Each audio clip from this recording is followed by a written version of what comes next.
Diane Gilman, you are a trailblazer in the fashion world, best known for reinventing denim for women as they age, creating designs that celebrate comfort, style, and body confidence. Your journey as TV's Jean Queen is just one facet of your remarkable career, which spans both entrepreneurial success and personal resilience. Your passion for designing clothes that speak to real women like myself has made you a voice for empowerment in the fashion industry. Your story is one of transformation, creativity, and a relentless pursuit of happiness through authenticity. Welcome to my show. Wow, thank you. I wish everybody every day introduced me that way. Very appreciated and excited to do your show. Thank you. My first question is, how did midlife bring you the greatest success? It's a two-part question. How did midlife bring you the greatest success? And what do you think has been the key to your longevity and success in such a competitive industry like fashion? I'm going to get to, so we'll start with middle age. So when I was 52, my life partner, and I planned to live the rest of my life with this man, had been diagnosed with cancer and passed away. That was absolutely tragic for me, but I had to make a decision. Either I was going to fall apart or I was going to pull myself together and work. And my talent and nurturing it was the safest, most productive thing I could do. So I threw myself into my work 14 hours a day, every day of the week. And I was really heartbroken, but implementing my talent, my design talent, which I loved so much, became my safe space, my comfort space.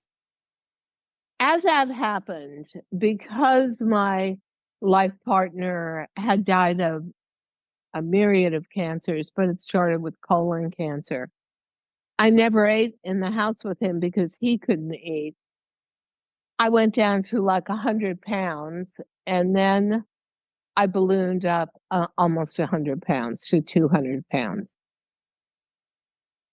I remember going to the doctor, and he walked into the examination room and reeled back and said, have you been on a scale lately? And I said, no, I don't want to. And he said, no, come on, I'm the doctor, get on the scale. And I said, okay, but I'm not going to look. He pried one eye open and he said, you are 199 and 3/4 pounds. You are 1/4 pound away from the national definition of obesity for your height and years. And if you want to go into late middle age and old age, you're going to go into it incredibly unhealthy and assailed by health issues. Mm.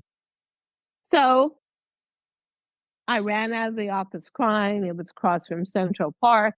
I walk into Central Park. I sit down on a little bench by a little lake, and I'm crying. I pull out a crumpled old napkin and a pen, and I just draw a line and two other lines. Everything I like about my life, not too much. Everything I don't like about my life, my weight, how that's brought on discomfort, loneliness, shame, and what I'm going to do about it. And I figured out on my own, I was an emotional leader and I had to deal with that. I had become a octogenarian. I was alone. I hated being in the house alone. It was just so silent and terrible. I would come home at night after working 14 hours, throw a pound of pasta in a pot, then pour some red sauce over it and a few glasses of red wine. And all of that was comforting, but so destructive. So I figured all that out. Yeah. At the same time, in my youth, I had dressed rock and roll stars. I had embroidered, slashed, jeweled, patched their jeans, their jean jackets. all through the 60s, into the 70s. And suddenly I couldn't wear jeans. I was like, what's up with this? I'm the blue jean baby. I mean, you got to be kidding me here. I went on a quest for one entire year. Every Sunday, I would visit another store that was a category killer for denim. Never even got anything that fit even relatively closely. It was all for younger women. And I'm thinking, oh, this is so messed up. My generation, the baby boomer, invented fashion denim. What do you mean we can't use it anymore? What do you mean you don't want it? Okay, so I'm somebody who, if something is bothering me, I don't let it bother me too long. I find a solution. Maybe the solution won't work, or maybe it's the most brilliant thing ever. So my solution was, okay, stop whining and go out and buy 3 yards of denim. Take your measurements, big around the middle, big middle-aged tube around my midriff, skinny little leg. Take your measurements, make a jean for yourself. And it was totally against industry standards, but I had a sewing room in New York and we did it. And it changed my life. It changed my whole perception of being middle-aged. By now, I was about 56, 57. So I'm walking around in my jean and I feel totally different, and people treat me differently, as if I'm more modern, more hip, more with it, more in the moment. And I thought, wait a second. I'm so tired. I had introduced washable silk to America in 1997. So I'm thinking, really tired of selling washable silk. I never wear it personally. As an overweight person, it clings to you, lots of static. It's very difficult. Yeah. I would love to sell a middle-aged jean on a network where 99% of the customers are over 55 and they're middle-aged. Yeah. So I trotted around the industry and everyone is like, this is the dumbest idea I've ever heard. No middle-aged overweight woman is going to want to put herself into a fitted bottom, and fitted bottoms don't sell on television or in catalogs. And I thought, but it will sell if I sell it, because I'm wearing it and I wear it every day and I know everything about it and I believe in it. So here's where I say, if you've got the best light bulb moment idea since sliced bread, and you shop it around to people in your circle and nobody supports you, it doesn't mean the idea is bad. It just means you're surrounded by people that don't comprehend the idea and you cannot count on them for support, and you should not listen to them for the negative. So finally, we got a female CEO at HSN, QVC HSN, and I brought it to her and I sold it hard. And she said, okay, I'm not going to give you more than 1 hour. You get 1 hour to prove yourself on TV. And I'm not going to give you prime time. I can't afford to. Are you in agreement with that? Yeah. How could I not be? So little did I know that she gave me 5 a.m. on a February Sunday morning, 5 a.m. Eastern Standard Time. So it's in the middle of the night everywhere. Frigid, freezing, dark, ice storm, nasty. And I had a host who took a 3X, was screaming at me before the cameras went on. I hate jeans. I'll never wear a jean. I hate you for making me try to wear jeans. All of this drama. Suddenly the cameras are on, and I'm thinking, just shoot me now. We sold 5,000 jeans in 3 minutes. Oh, We sold out, period. We're gone, they're gone. oh, gee. And I knew, because I had always known in my heart of hearts, this was a great idea for a deserving audience that was constantly overlooked and underwhelmed by what they were presented. And I set every sales record there was to set in tele-retailing. And then I went to QVC Mhm. management because I didn't think the United States was enough. My thought was, okay, this is all really and truthfully about change of life for females and hormones and what it does to your body. So it doesn't matter whether you're eating garlic snails or pasta or fish and chips, Yeah. get a body shape you don't love on the other side. Why shouldn't I be selling my jeans internationally? I pitched the idea to them. They're like, no. I said, just give me a country, one country that speaks my language, UK. Immediately shot to number one. Then opened up Paris, France for QVC International, number one. Dusseldorf, Germany, number one. Milan, Italy, number one. It was tough doing those foreign countries because they asked you the questions in their language.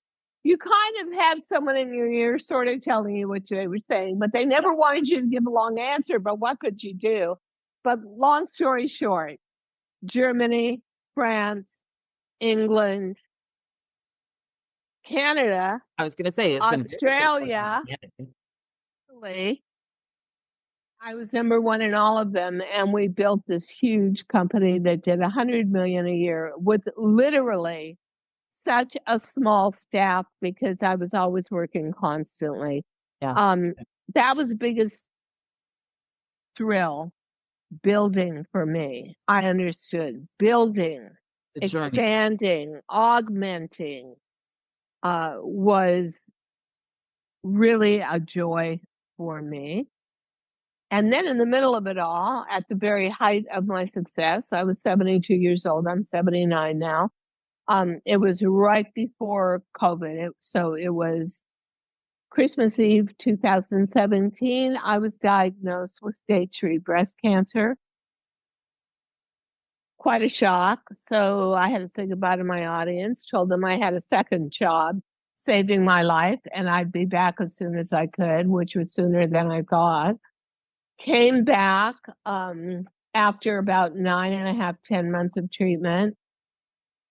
Thought, here I am with a quarter of an inch of hair on my head. I look like Annie Lennox from the Eurythmics. And what is the reception going to be? And I feel like I've been gone so long with substitutes. We sold 225,000 jeans in 9 hours. Wow. It was so amazing to me how bonded the audience was, how loyal they were, how much they appreciated the product. And I would say to anybody out there, only allow yourself to doubt yourself. If others doubt you, that's their problem. That is their problem. Completely agree. Keep it that way. I was going to ask you, because you transformed challenges into opportunities throughout your life. Yeah. How do you maintain that mindset, especially during times of personal or professional adversity? It I think I had a very difficult household that was violent and violent mentally as well as physically. And so even at an age of like 4 years old, I was on my own. It was amazing. I always said I was a poor little rich girl growing up in the back of the Cadillac. But it was very easy back in the late 40s and the 50s and even into the 60s. You could be an abused child, but if you were an abused child of upper middle class parents, nobody believed you. right? You didn't talk about it. So I learned a sense of self-sufficiency, and my parents blocked everything I ever wanted to do because all they wanted was for me to just get enough of an education to meet a husband in college, get married, have children, boilerplate. I was the child of European refugees, from Jewish refugees from Hitler, and you led a cookie cutter life. That's what you did when that's where you came from, and you were constantly used to danger and injustice. And I couldn't do it. So anyway, I had to leave home. And then I just kind of got into the rock and roll groove. And my best friend was Jim Morrison from The Doors. That was his girlfriend. My other best friend was dating Steven Spielberg. So I was always on the edge of celebrity. And then I met Janis Joplin because my boyfriend was a record agent, and gave her one of my embellished jackets, and that started it all out. And that was my life. I did that for about a decade, never went home, never went back, and never asked for a dime. Never. Even if I was starving, I just knew I had to go out there alone. Yeah. At a certain age, I said, you're 5 years away from 30. You're not professional. This party can't go on forever, although the party was pretty fun. And because I followed the music industry up to San Francisco and Haight Ashbury, and I said, you've got to go to New York. And so I think every step of the way, honestly, Jackie, if I had to say, it was my nature, but it was my love of design, fashion design. I ate it, I breathed it, I lived it. It was so transformative. It was so, I wanted to nurture it like a child. I wanted to help it grow. I wanted to polish it. I wanted to make it better. And that sustained me every step in the way. And there were many, many, many times when I thought to myself, no one's ever going to recognize me. They're never going to realize I'm not just some wacko saying, oh, I'm talented. I'm actually really talented. And finally, Bloomingdale's discovered me after I moved to New York and funded me. They were unbelievable. Gave me all the windows, gave me two weekends in a row, double trunk, middle page ads in the New York Times, and started my professional career. Then somebody came to me around 1994. Everything happened to me almost like a magnet circumstance. And if you didn't recognize it, you weren't going to go for it. Yeah. And said, I've got a surprise for you. Open your hand, close your eyes. What is this? And I said, suede, maybe Ralph Lauren buckskin suede. And they said, no, it's washable silk. And I said, don't be ridiculous. Oh, that was about, pardon me, 1988. I said, don't be stupid. You can't wash silk. And they said, well, you can now. So then I became a department store sensation, and I learned a big lesson that I would tell all of you out there. Money makes blind men see and deaf men hear.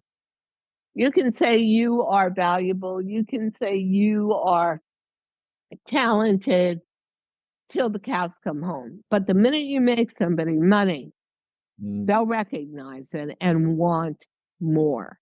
So make sure whatever you're doing that you believe in, that there is a commercial edge to it. Yeah. I never saw myself as a fine artist, even though I painted all the prints for the washable silk pieces, which became a huge business. My name was up on every wall of every department store, Diane Gilman collection. Then I got into a legal battle with just those people. They wanted to go public with my name in Hong Kong, but it was a contract that offered me very little. I refused. I sued them. They sued me. It was a mess.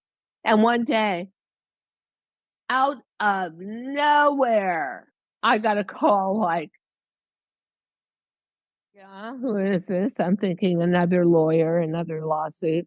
They said, this is a talent scout from QVC, and we know your name. We want you to come on QVC as a design talent. And I thought, actually said, who are you? You're kidding. And it was like, no, I'm not kidding. It's really, I am a talent scout. So I said, no, I can't do it. I can't use my name on a label legally. And they said, oh, that's no problem. We've got lots of people like you. We'll just call you Diane. And that's how I got on TV. And then I did QVC for about a year. And it was weird because I was someone who never liked my picture taken, never wanted to be in front of a TV camera, but I learned as I went. Yeah. And then I felt I would never succeed there because I didn't have the design freedom I needed to experiment. So I called up HSN and said, would you be interested? And the answer was, yeah, can you do it tomorrow? And it was like, okay. So I got myself into a place where I knew I needed to be, which was a position with a certain amount of trust that let me create in the methodology and direction I needed to. We did washable silks forever, very successful. But when I did the middle-age jean, it was skyrocketed. Unbelievable. I think it's been 15 years, 18 years, and we've sold 25 million jeans, and it just keeps going. Wow. And it was just a simple philosophy. That was it. Well, I was going to say, how do you think your intuition played into your success? Oh, totally. I think two things. I think, first of all, I'm somebody who understands niche businesses. I'm not a corporate fan. I'm not going to lie to you. I don't like that big layered atmosphere because whatever brilliance of thought you may have, unless you are at the very top, like Jeff Bezos or Mark Zuckerberg, you're never going to be heard. It's going to be taken over, discussed, muted, watered down. So I think that I was somebody who never had that corporate mentality of it takes a group to make it happen. I was always better off on my own, by myself, discussing my ideas with me, and then begging to just have them implemented, at least at the beginning, on a very small scale and taken up. Because after I did the middle-aged jean, I did something called the Easy Top, which also hid the midriff, and I think we sold 12 million of those. I mean, you would literally put it on air for 15 or 20 minutes and sell 8,000 of them. I actually burnt down the phone lines about 5 times at the network where they ended up having to take orders by hand. There were so many people online, systems crashed. Oh, wow. Yeah, it was a phenomenon. And the beauty for me of television, tele-retail, which has since way leveled out because you don't have overnight delivery, you don't have, they didn't keep up with, they just kept denying Amazon and the internet when in fact there's where we are today. But the beauty of tele-retail at the time was you had these screens of monitors in front of you, invisible to the audience, that told you exactly what you were doing. So if you said, I love red. That's my favorite color for the season. Viewership and people online to buy would spike. Or if you said, well, I didn't do stretch in this waistband, it would crash. And so you knew immediately how to start playing with all of that in a show. And I became a master salesperson and communicator on top of a designer. And I melded all of that information into my design because I really was a commercial artist. And it just worked. I was the right person at the right time in the right place. Exactly. Wow. So, if your jeans could tell the story of the women who wear them, what do you imagine them to say? Oh, I met those women all the time, and we had so many phone calls. You used to take testimonial phone calls. As a matter of fact, the day I came back and sold almost 250,000 jeans in one day, I never beyond hello, I'm so glad I'm back, said a word. They had hundreds of women lined up to speak to me, and those women said everything. Those women that bought the jeans felt like the forgotten woman. Yeah.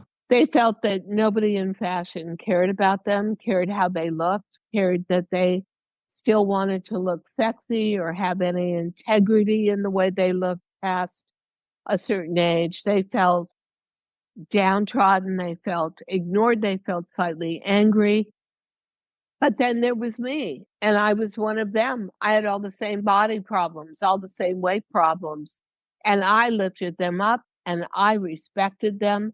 They were normal women. I led a completely abnormal life. I was never home. I was always in an airplane, always in a hotel room.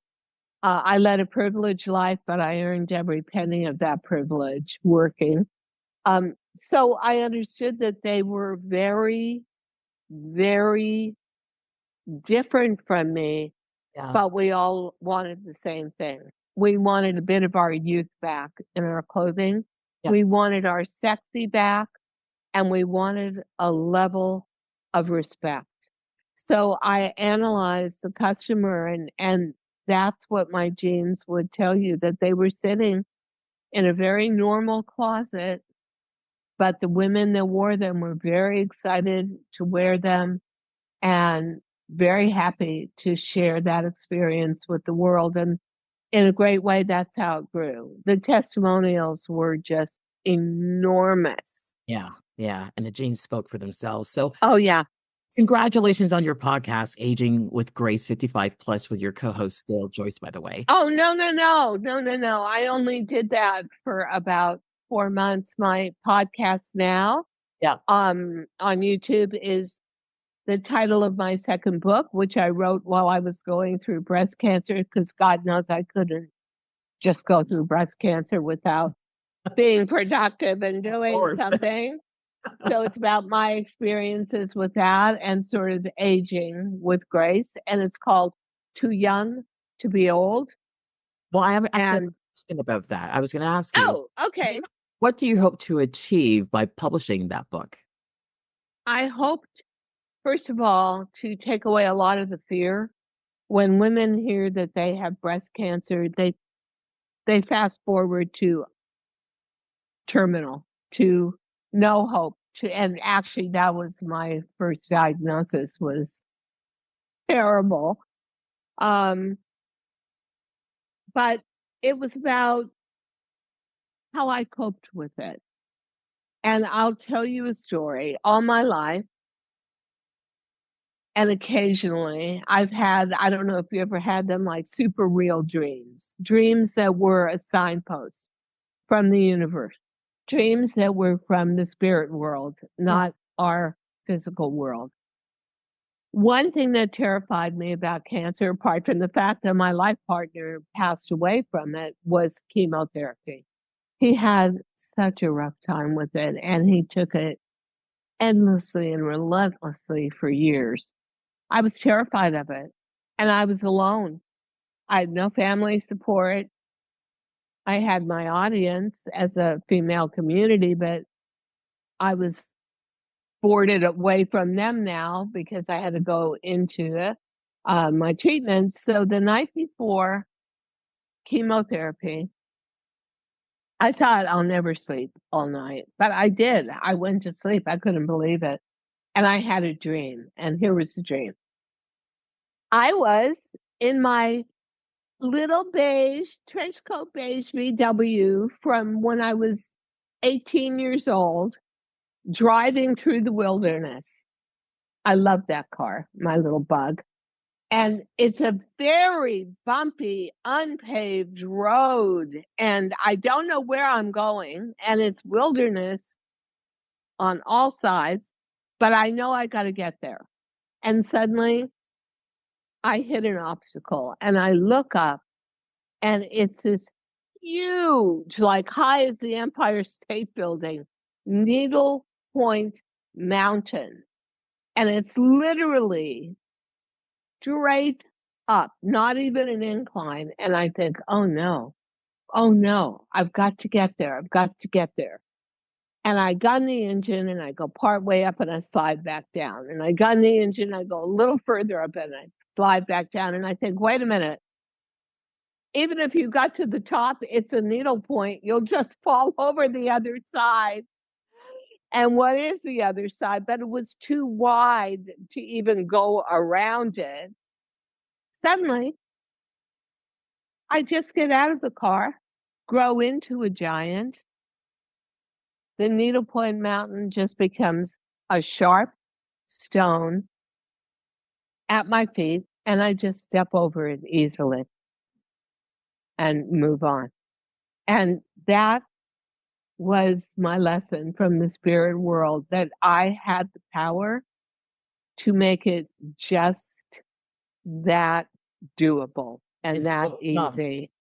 Yeah. And that dream stayed with me through the entire treatment. I Oh, never cried. I never complained. I never bitched about anything. And I got through to the other side. wow. Wow. That's Yep. fast. So, Yeah. so what's next for Diane Gilman? Are there any Oh, projects or we're vectors that you're particularly we're excited about? growing the podcast. So we started Too Young to Be Old, which is for women 50 plus, about how to apply modern aging, where you've got a lot of information and actually a lot of choices you might never have known you could have, to aging more comfortably, healthier, more gracefully, more intelligently, and having more fun and discovering more ways to have more fun. Then everybody missed me on the fashion end of it. So then we started also Fashion Thursdays with Diane. And those are all about fashion and all kinds of innovations in fashion or color of the season or whatever. One of our short reels out of one of those podcasts just hit 1.2 million views. Wow. The next one about what I would tell my 40-year-old self just hit 900,000 views. Oh, Another one just hit 700,000 views. So that's on Instagram.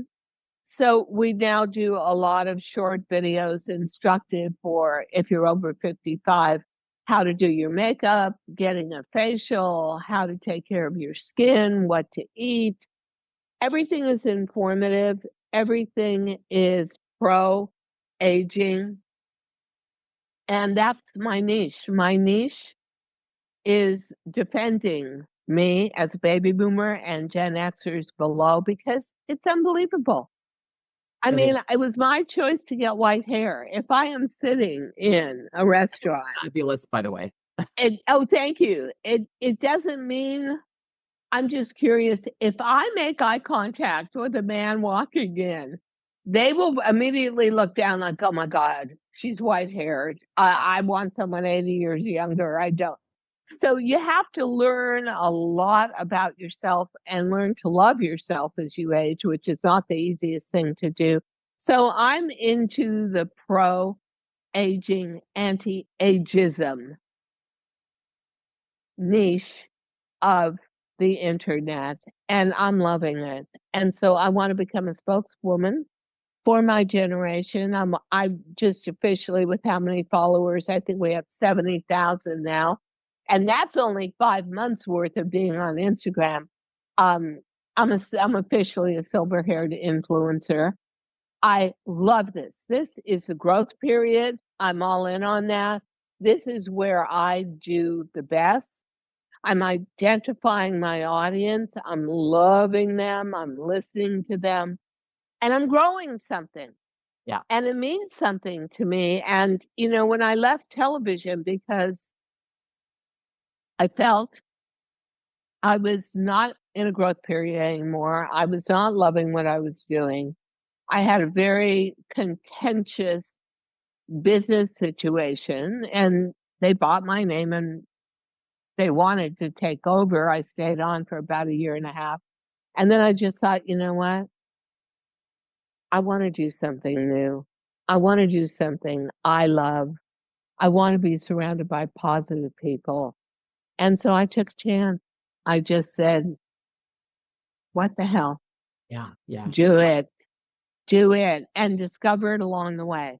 Find the right way along the way. And it has been so fascinating, so fulfilling, and so, if you're going into a second career, don't depend on corporate, but also think about your talents that you've acquired along the way. What can you use going forward? And what do you want to do? I want to help women, not with a gene anymore, but with information. I want to be their cheerleader, which I always was. I want to find meaning in what I do, and I want to make other women's lives elevated because of my support. This is very important for me. So they no longer call me the Queen of Jeans. I was renamed the Lighthouse because they say I spread light and joy. You And do. that was the biggest compliment of all. Sometimes I feel like Don Quixote. There is just chasing windmills. There is so much ageism in America. It is really daunting. Yeah. Yeah. But hey, you got to put up with us. We're half the population. That's right. That's right. Yeah. Diane, one last question. Do you think that happiness comes from success, or does success come from happiness? And how has that played out on your own journey? For me, it was funny. I did a podcast the other day for breast cancer awareness. And I discovered something about myself, and I do in almost every podcast. So I'm talking about the fact that I'm like a puppy. I want to please everybody around me. I'm a crowd pleaser. And I said, I'm not going to walk into chemotherapy a bitchy, bitter, upset, dark, older woman. I'm going to walk in and be their favorite patient, and they're dying to see me, and I'm always smiling. And then you would go for your treatment, and every other treatment you would go for your oncology reading. And I realized that my need to succeed, which was to be cured in this instance, came out in every single oncology or chemo nurse visit. And it was like, yeah, I won. The tumor is smaller. Yay, yay, Diane. So I think I always have a need to succeed. And therefore, I think success bred happiness for me. I think that's a little turned around now, because once you realize that whatever time you got left, it's so precious and it's not infinite, it's finite. And what you do and the purpose you put behind it is so powerful and so important. Definitely success breeds happiness for me. That's just my personality makeup. But I'm not going to tell you that I wouldn't love to be happy all the time. And I work on that because whatever time we've got left, and I see my contemporaries leaving this plane, this planet every other minute, make the most out of your time. I think my final purpose and my most important message is, if you were out having a night at the theater and you loved musicals as much as I do, would you walk out after the second act and Yeah. not stay for the third act that had the big song? Yeah. Of course. Brought all of the plot lines and the characters together, and you understood the meaning of the play, and you left humming that tune. But most of us do. Most of us buy into society's idea that once you're past breeding age as a female, you're basically useless. And don't try, and don't open your mouth, and just get off the stage, please. Yeah, I'm not going to do that. And for anybody who thinks, what am I going to do with the rest of my life? Find your purpose. It's there. It's hidden in your psyche and your heart. And you will find it, and you will be amply rewarded for enriching the lives of others around you. And so I'm relentless. I I'm completely lucky. agree. I I'm completely relentless. Yeah, I've got a purpose. I've got a meaning to it. I believe in it fully. I'm very, very lucky to be able to delineate those pure hard facts, and I can put the pedal to the metal and hopefully make it happen. Diane Gilman, thank you very much for your time. Thank you. So much. It was a pleasure.